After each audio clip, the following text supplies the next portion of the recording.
The pen used in the first scene is actually just 3 orange lines close together, moving along the x-axis. A simple way to draw lines in Desmos is to use its built-in graph function, where lines can be simply drawn using 2 coordinates.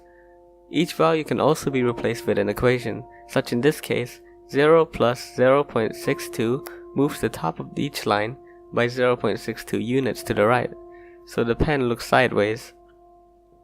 The sine waves I have here are all using the same variable of b to change the movements of the sine waves by adding to the value of x within the brackets.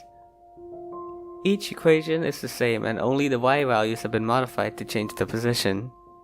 The top left sine wave is an exception and their constraints have been decreased to look like a tidal.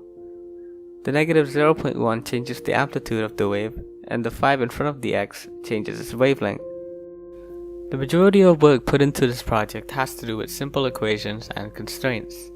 Objects with curves such as clouds and this cap right here simply uses larger circles cut off by using constraints. In order to create the clouds, I first needed to make a starting point.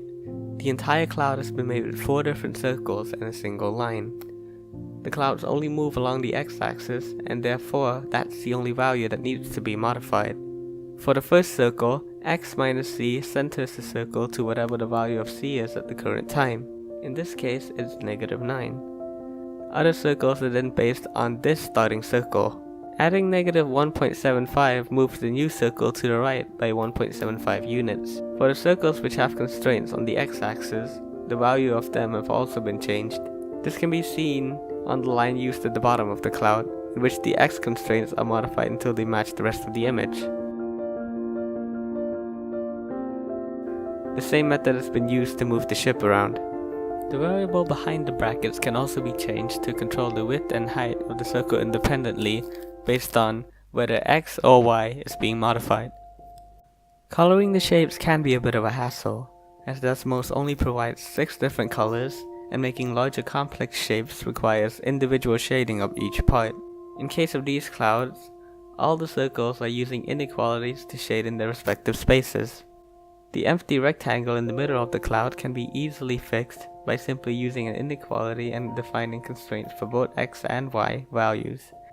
You may have to go through trial and error until you reach a value that seamlessly blends in all the parts. In this case it was c minus 1, lower than x, lower than c, minus 2.502.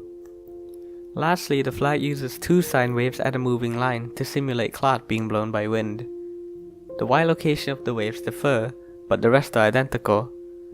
0.5 has been used to give the waves a total amplitude of 1 from highest to lowest.